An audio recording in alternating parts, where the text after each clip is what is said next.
مفتی مبشر احمد ربانی Islamic scholar نحمده ونصلي ونسلم على رسوله الكريم اما بعد فاعوذ بالله السميع العليم من الشيطان الرجيم من همزه ونفخه ونفثه بسم الله الرحمن الرحيم ولا تقولوا لمن يقتل في سبيل الله اموات بل احياء ولكن لا تشعرون ولنبلونكم بشيء من الخوف والجوع ونقص من الاموال والانفس والثمرات وبشر الصابرين الذين اذا اصابتهم مصيبة قالوا انا لله وانا الیہ راجعون اولئک علیہم صلوات من ربہم ورحمہ واولئک هم المہتدون رب اشرح لی صدری ویسر لی امری واحلل عقدۃ من لسانی یفقہوا قولی۔ آج کی اس مختصر سی نشست میں ماتم کے حوالے سے میں کچھ گزارشات پیش کرنا چاہتا ہوں۔ ہمارے ایک نہایت ہی واجب الاحترام بھائی نے سیالکوٹ سے مجھے ایک شہنشاہ نقوی کا کلپ بھیجا، جس میں اس نے یہ دعویٰ کیا کہ ہمارا کوئی کام قرآن اور سنت کے خلاف نہیں ہوتا، ہم جو کرتے ہیں وہ قرآن اور سنت کے مطابق کرتے ہیں، اور ماتم بھی ہم کرتے ہیں تو ماتم کرنا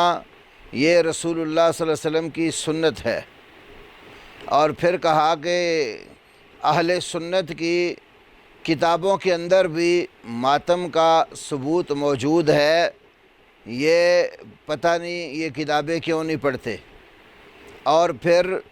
ماتم کے ثبوت کے لیے اس نے دو کتابوں کے حوالے پیش کیے۔ ایک کتاب ہے الاستیعاب فی معرفت الاصحاب، یہ امام ابن عبد البر رحمہ اللہ کی کتاب ہے، جو 463 ہجری میں فوت ہوئے ہیں۔ دوسرا حوالہ دیا اس نے الاصابہ فی تمجید الصحابہ کا، جو حافظ ابن حجر عسقلانی رحمہ اللہ کی کتاب ہے، اور 852 ہجری میں ان کی وفات ہوئی ہے۔ تو شہنشاہ نقوی نے یہ حوالہ دیتے ہوئے کہا کہ الاستیعاب کے اندر ہے کہ جس وقت نبی کریم صلی اللہ علیہ وسلم کے چچا سید الشہداء امیر حمزہ رضی اللہ تعالی عنہ میدان احد کے اندر شہید کیے گئے اور ان کا مصلح کیا گیا،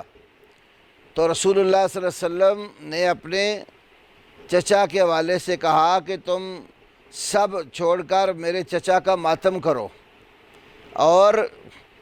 عورتوں نے جب آواز سنی جو اپنے اپنے شہداء کا ماتم کر رہی تھیں، تو وہ ساری جمع ہو کر سیدنا امیر حمزہ کا ماتم کرنے لگیں، اور نبی صلی اللہ علیہ وسلم نے خود بھی امیر حمزہ رضی اللہ عنہ کا ماتم کیا۔ اور اس نے کہا کہ ان کتابوں میں الاستیعاب میں اور اصابہ میں لکھا ہے کہ اللہ کے نبی آئے اور فبکا بقاء عالیہ، بڑی اونچی آواز سے آپ صلی اللہ علیہ وسلم نے ماتم کیا۔ تو بکا یہ الفاظ بھی غلط بالکل پڑے، بقا لفظ ہے، بقا یبکی، جس کا معنی ہوتا ہے رونا۔ تو بہرحال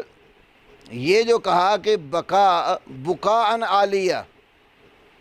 بکاء عالیہ کا تذکرہ ان دونوں کتابوں میں نہیں ہے، یہ بالکل جھوٹ بولا شہنشاہ نقوی نے، اور رافضیوں کی جھوٹ بولنا عادت ہے۔ اس مہینے میں بالخصوص سیدنا حسین ابن علی رضی اللہ تعالی عنہما کے نام پر ذاکر حضرات کا کام ہی جھوٹے قصے اور کہانیاں سنانا ہے۔ تو اس کے انہی جھوٹوں میں سے یہ ایک جھوٹ ہے کہ فبکا بقاء عالیہ۔ میں چیلنج کے ساتھ یہ کہتا ہوں کہ یہ عبارت الاستیعاب یا الاصابہ میں سے جن دو کتابوں کا نام لیا کہیں سے ثابت کر دے۔ یہاں پر جو روایت ہے امیر حمزہ رضی اللہ تعالی عنہ کے حوالے سے الاستیعاب کا یہ صفحہ نمبر 426 ہے اور پہلی جلد ہے دارالکتب العلمیہ بیروت کی طبع شدہ۔ یہاں روایت یہ ہے کہ وَرَوَى عبداللہ ابن نمیر عن ابی حماد الحنفی عن عبداللہ ابن محمد ابن عقیل عن جابر ابن عبداللہ قال لما رأى النبی صلی اللہ علیہ وسلم حمزة قتیلا بقى فلما رأى ما مسل به شاہقا، کہ جابر بن عبداللہ رضی اللہ عنہ کہتے ہیں کہ جب نبی صلی اللہ علیہ وسلم نے حمزہ رضی اللہ تعالیٰ عنہ کو مقتول دیکھا تو روئے، اور جس وقت یہ دیکھا کہ ان کا مسلح کر دیا گیا ہے، ناک بھی کاٹ دیا گیا ہے، کان بھی کاٹ دیے ہیں، آنکھیں نکال دی گئی ہیں، تو آپ صلی اللہ علیہ وسلم نے سسکیاں لینا شروع کر دی۔ پہلی بات تو یہ ہے کہ یہ روایت پایہ ثبوت تک پہنچتی ہی نہیں ہے۔ اس کی سند میں یہ ابو حماد الحنفی جو ہے ان کا نام ہے مفضل بن صدقہ بن سعید، امام ابو زرع رازی امام الجرح والتعدیل، وہ اس کے بارے میں لکھتے ہیں کہ یہ ضعیف الحدیث ہے۔ امام نسائی رحمہ اللہ کہتے ہیں کہ یہ متروک الحدیث ہے۔ امام یحییٰ بن معین کہتے ہیں کہ لیس بثقۃ، یہ ہرگز قابل اعتماد راوی ہے ہی نہیں۔ دوسری علت اس میں یہ ہے کہ عبداللہ بن محمد بن عقیل جمہور ائمہ حدیث کے ہاں یہ بھی ضعیف اور کمزور راوی ہے۔ تو ایک وہ روایت جو پایہ ثبوت تک پہنچتی ہی نہیں، اس کو بنیاد بنا کر اہل سنت کے حوالے سے کہا جا رہا ہے کہ یہ روایات ماتم کی ان کے مسلک میں بھی ہیں۔ خالی بقا، رونا، غم اور دکھ دیکھ کر آنکھوں سے آنسوؤں کا آ جانا یہ تو فطرت ہے، اس میں تو کوئی کلام نہیں ہے۔ لیکن آپ کے جو ماتمی سنگتیں اور عزاداری کے جلوس ہوتے ہیں اس میں چہروں کو تھپڑ مارے جاتے ہیں، بال نوچے جاتے ہیں، اسپیشل 5 چھریوں کی ایک جو ہے نا وہ دستہ بنا کر اس کے ساتھ اپنے آپ کو زخمی کیا جاتا ہے، مارا جاتا ہے اور پیٹا جاتا ہے، اور گلی گلی جو ہے نا واہ ویلے کیے جاتے ہیں۔ اس واہ ویلے کا اور گریبان چاک کرنے کا اور چہروں پر تھپڑ مارنے کا اور 5 جو ہے نا وہ چھریاں ایک ہی سنگلی کے اندر پرو کر اپنے جسم کو پیٹنے کا، اس کا تذکرہ جو ماتم مروج ہے آپ کے ہاں نہ الاستیعاب کے اندر ہے نہ اصابہ کے اندر ہے۔ یہ آپ کا بالکل چٹا ننگا جھوٹ ہے۔ اور قرآن اور سنت تو مصیبت اور مشکل آ جائے تو صبر کا حکم دیتے ہیں، برداشت کا حکم دیتے ہیں۔ اللہ تعالیٰ کے قرآن میں بے شمار آیتیں صبر کے حوالے سے موجود ہیں، اور صبر کے مقابلے میں جزا اور فضا ہے۔ میں آپ کو آپ کے مذہب کی معتبر ترین کتب سے آپ کے موجودہ ماتم کی حرمت کے چند ایک دلائل پیش کرتا ہوں۔ نقوی صاحب اس کو ذرا بڑی توجہ کے ساتھ اپنی کتابیں اٹھا کر دیکھیے۔ آپ کے 3 اور 4 صدی ہجری کا بڑا عظیم مفسر فقہ جعفری میں ابو الحسن علی بن ابراہیم القمی نے اپنی تفسیر القمی جلد 2 کے اندر صفحہ نمبر 364 پر سورۃ ممتحنہ کی جو آیت کریمہ ہے کہ یا ایھا النبی اذا جاءک المؤمنات یبایعنک علی الا یشرکن باللہ شیئا ولا یسرقن ولا یزنین ولا یقتلن اولادہن ولا یاتین ببہتان یفترینہ بین ایدیہن وارجلہن ولا یعصینک فی معروف فبایعہن واستغفر لہن اللہ ان اللہ غفور رحیم۔ اللہ تعالیٰ نے فرمایا اے نبی جب ایمان والی عورتیں آپ کے پاس آ کر بیعت کریں اس شرط پر کہ اللہ کے ساتھ کسی بھی چیز کو شریک نہیں بنائیں گی، چوری نہیں کریں گی، زنا نہیں کریں گی، اپنی اولادوں کو قتل نہیں کریں گی اور بہتان تراشی نہیں کریں گی اور نیکی کے کام میں آپ کی نافرمانی نہیں کریں گی، تو ان کی بیعت کر لو اور اللہ سے ان کے لیے استغفار کرو، بے شک اللہ بہت زیادہ بخشنے والا نہایت مہربان ہے۔ اس آیت کریمہ کی تفسیر میں یہ حدیث لکھی علی بن ابراہیم قمی نے، فقامت ام حکیم ابنت الحارث ابن عبد المطلب، ام حکیم جو حارث بن عبد المطلب کی بیٹی تھی وہ اٹھیں، تو انہوں نے اللہ کے نبی سے کہا فقالت یا رسول اللہ ما هذا المعروف الذي امرنا اللہ به اللہ نؤصیک فیہ، اے اللہ کے رسول صلی اللہ علیہ وسلم آپ ہمیں یہ بتائیں کہ وہ معروف اور نیکی جس میں اللہ نے ہمیں حکم دیا کہ ہم آپ کی نافرمانی نہیں کریں گی وہ کیا ہے؟ فرمایا اللہ تخمشن وجہن، ہرگز اپنے چہرے کو نہ نوچنا، ولا تلتمن خدن، اور اپنے رخسار ہرگز نہ پیٹنا،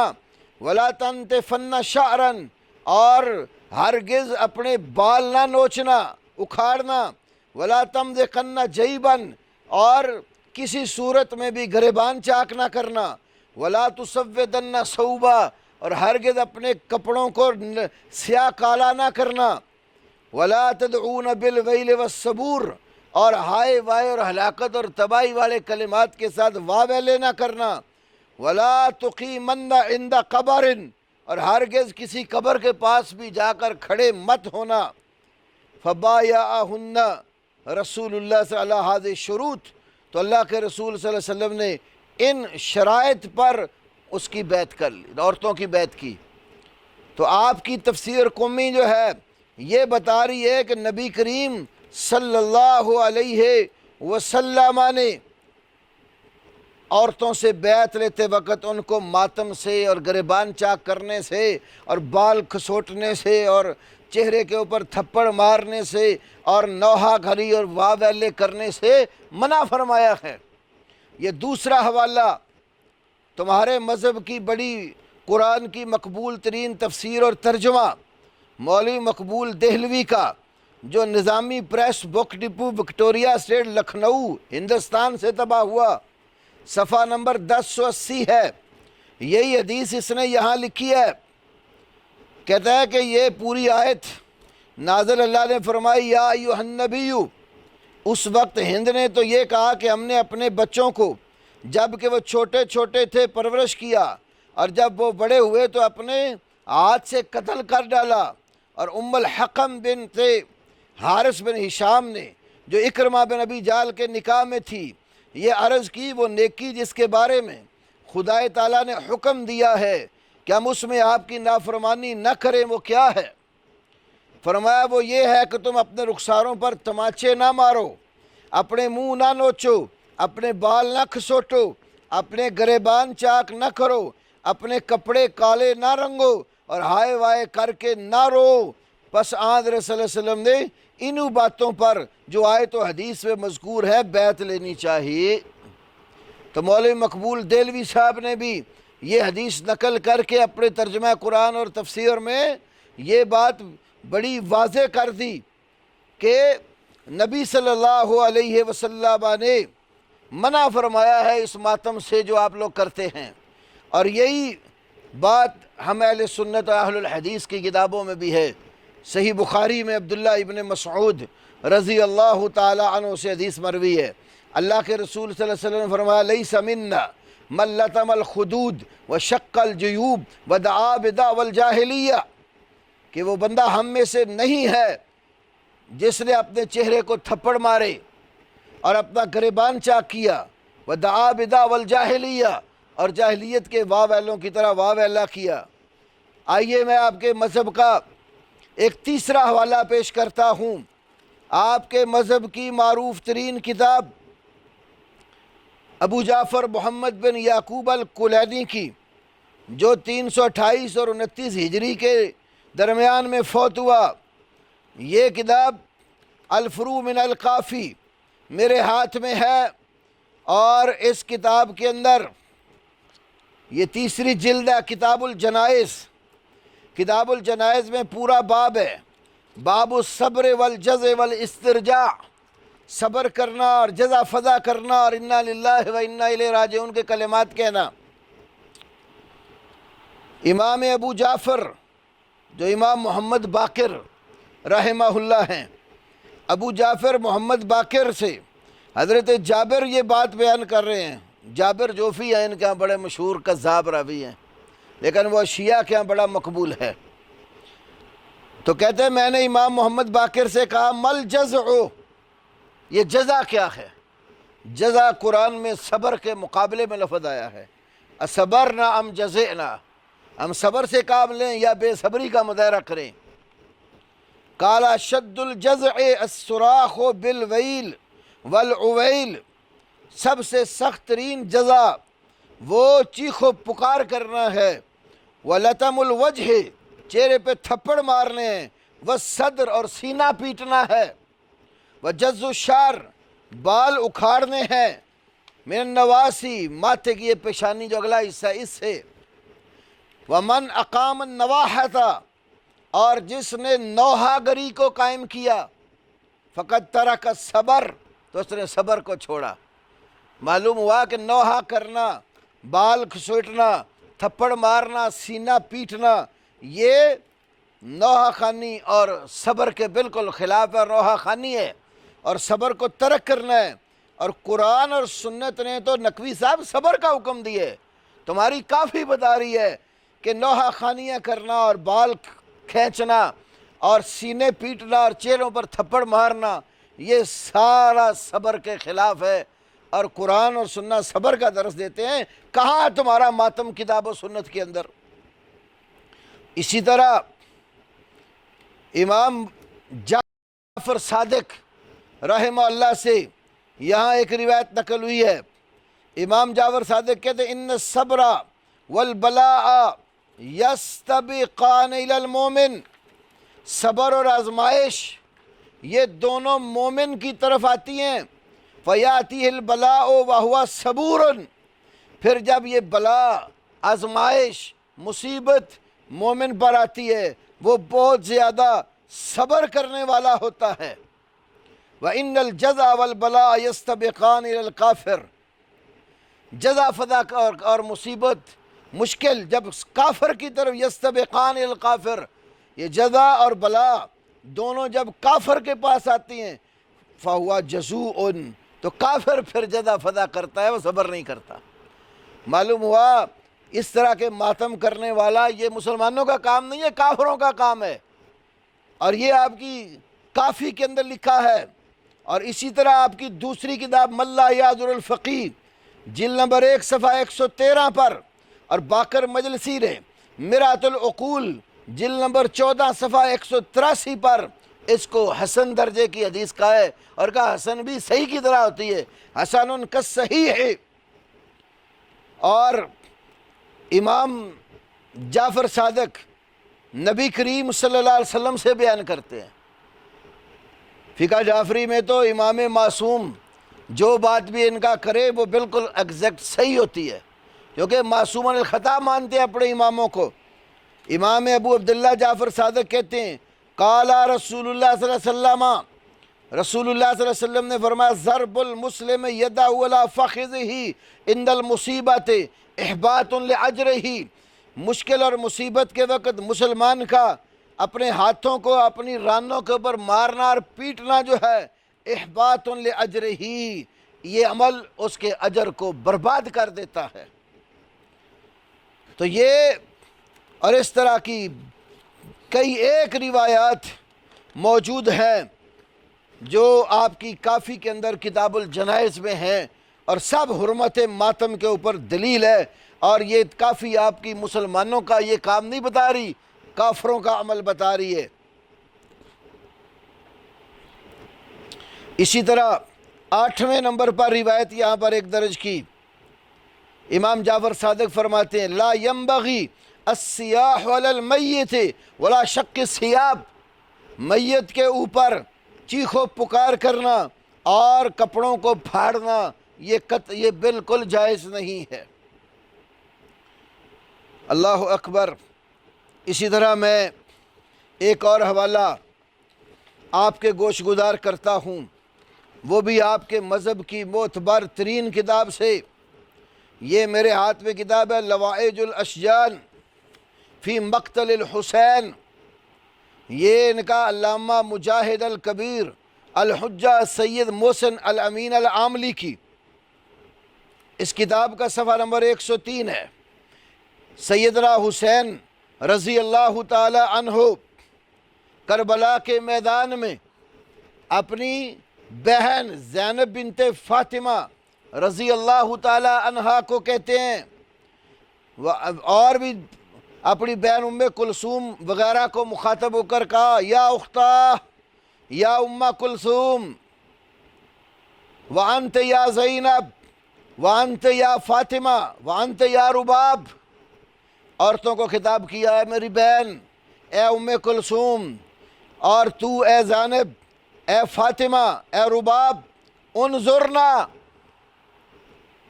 اذا انا قتلت فلا تشققن علی جیبا ولا تخمشن علی وجہا ولا تقلن حجرا۔ نصیحت کرتے ہوئے حضرت حسین نے میدان کربلا میں فرمایا میری بہنوں بیٹیوں غور کیجئے، جب مجھے قتل کر دیا گیا تو ہرگز میرے اوپر گریبان چاک نہ کرنا، چہرے نہ نوچنا اپنے، اور ہائے وائے جیسے کلمات وہ میرے میت کے اوپر مت کہنا۔ یہی بات آگے صفحہ 104 پر بھی لکھی ہے۔ اپنی بہن کو پھر نصیحت کرتے ہوئے قسم دے کر کہا لا تشقی علی جیبا ولا تخمشی علی وجہا ولا تدعی علی بالویل والثبور اذا انا ہلکت، جب میں فوت ہو جاؤں، قتل کر دیا جاؤں تو میرے اوپر گریبان چاک نہ کرنا، میرے اوپر اپنے چہرے کے اوپر تھپڑ نہ مارنا، اور نہ ہی ہائے وائے اور واہ ویلے سے کام لینا۔ تو دلائل تو بے شمار ہیں حرمت ماتم کے۔ میں نے اس مختصر سے وقت میں شہنشاہ حسین نقوی کی یہ تکذیب اور جھوٹ جو اس نے ہمارے ائمہ اہل سنت کے اوپر بولا، ایک تو اس کی نقاب کشائی کی ہے کہ جو الفاظ تم اپنی تقریر میں بیان کر رہے ہو اور الاصابہ اور استیاب کا حوالہ دے رہے ہو، یہ الفاظ ہماری ان دونوں کتابوں میں نہیں ہیں، اور رونے کے حوالے سے اور سسکیاں لینے کے حوالے سے جو روایت ہے وہ بھی بے اعتبار سند بالکل ثابت ہی نہیں ہے، اور قرآن کی آیات اور نبی صلی اللہ علیہ وسلم کی صحیح حدیث سے ماتم کی حرمت ثابت ہوتی ہے۔ اور تمہارے مذہب میں بھی تفسیر کمے میں ترجمات القرآن مولوی مقبول دہلوی کا، اس میں اسی طرح فروغ کافی کتاب الجنائز میں، اور مقتل الحسین نامی کتاب اور دیگر کئی کتابوں کے اندر یہ بات موجود ہے کہ کالے کپڑے پہننا محرم میں خاص طور پہ جب یہ عزاداری کرتے ہیں اور کپڑے اپنے سینہ پیٹتے ہیں، چہرہ پیٹتے ہیں، اپنے آپ کو لہولہان اور زخمی کرتے ہیں، قطعاً ثواب نہیں ہے، بالکل اسلام میں حرام ہے۔ اس سے رسول اللہ صلی اللہ علیہ وسلم نے بھی روکا ہے، امام محمد باقر نے بھی روکا ہے، امام جعفر صادق نے بھی روکا ہے، اور خود امام حسین نے بھی میدان کربلا میں اپنی بہن اور بیٹیوں کو مخاطب ہو کر اس سے منع کیا ہے۔ تو اہل الحدیث کا، اہل السنہ کا نقطہ نظر قرآن اور سنت کے مطابق ہے۔ تمہیں قرآن اور سنت سے کیا غرض ہے؟ تمہارا کام تو مرثیے پڑھ کر اور 10 دن رو پیٹ کر اور قوم کو جھوٹ سنا کر رلا پٹا کر قوم کو لوٹنے کے سوا کام کیا ہے؟ تمہارے اپنے کئی علماء نے نیٹ پر بہت ساری چیزیں آ چکی ہیں، اس بات کی نقاب کشائی کی ہے کہ یہ جو بکواس کرتے ہیں آ کر محرم کے اندر جھوٹے قصے کہانیاں سنا کر اپنا ریٹ بڑھانے کے لیے لاکھ لاکھ 1.5 لاکھ ایک مجلس پڑھنے کا لیتے ہیں، یہ اسلام ہے یا اسلام کے ساتھ ڈرامے بازی ہے؟ تو میرے بھائیو، اسلام میں قطعاً بے صبری نہیں ہے، اسلام میں واہ ویلے نہیں ہے، اسلام میں قطعاً سینہ کو بھی نہیں ہے، چہروں پر تھپڑ مارنا نہیں ہے، اپنے بالوں کو نوچنا نہیں ہے، کسی چیز کے ساتھ اپنے آپ کو زخمی کرنا اور مارنا نہیں ہے۔ اللہ رب العالمین ہمیں صحیح معنوں میں کتاب و سنت کو سمجھنے اور اس پر عمل پیرا ہونے کی توفیق نصیب فرمائے۔ یہ میں نے چند ایک باتیں کہی ہیں، وگرنہ اس پر بڑی علمی اور لمبی ابحاث ہیں، تو سر دست ہمارا مقصود اس کا بطلان اور جھوٹ واضح کرنا تھا جو اسے الاستیاب اور الاصابہ کی طرف منسوب کر کے جھوٹ بولا ہے۔ اللہ رب العالمین ہم سب مسلمانوں کو اسلام پر عمل کرنے کی توفیق عطا فرمائے اور ایسی خرافات اور بدعات اور محرمات سے محفوظ فرمائے۔ وآخر دعوانا الحمدللہ رب العالمین۔